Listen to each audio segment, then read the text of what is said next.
There is something special about a wedding day, isn't there? Remember yours? There's something special about that wedding day.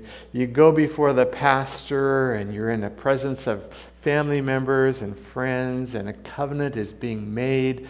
As you're standing there, you're saying, I promise, I will, I do. All of that. There's the witnesses, a celebration. It's magical. I remember that day Carol coming down that aisle, and my eyes were sparkling with tears. It's something magical. And then you go on to the honeymoon, and you're learning life together, and then you come home, and then you have to live it out. Isn't that the way it works? Up until that point, it's just magical. You come home and life begins in a real way. And then, all the things that attracted you to your spouse all of a sudden become irritants. I don't know how that happens, and you see the reality of living life together. And you have to live it out. And it doesn't come easy.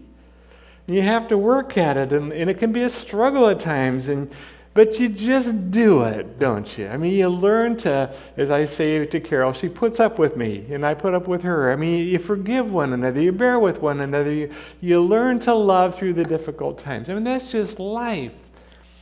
You work out the covenant that you have made that was magical. And now that is reality. And so that is exactly what Ruth is doing. She promised to be with Naomi, to be there for Naomi, to provide for Naomi's needs, whatever it took. And they make it back to Bethlehem, and now she has to put feet to her promise. She has to get to work, and she does it. And the only work that's available is gleaning. And that's picking up the scraps that are left over after they go through the fields and harvest the grain. That's the only thing that she can do.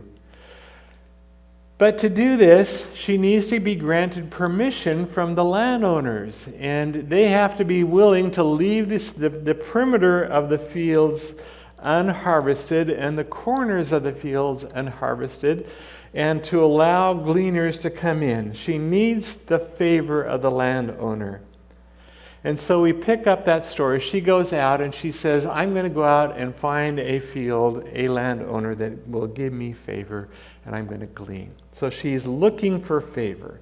And that's where we pick up the story. And then verse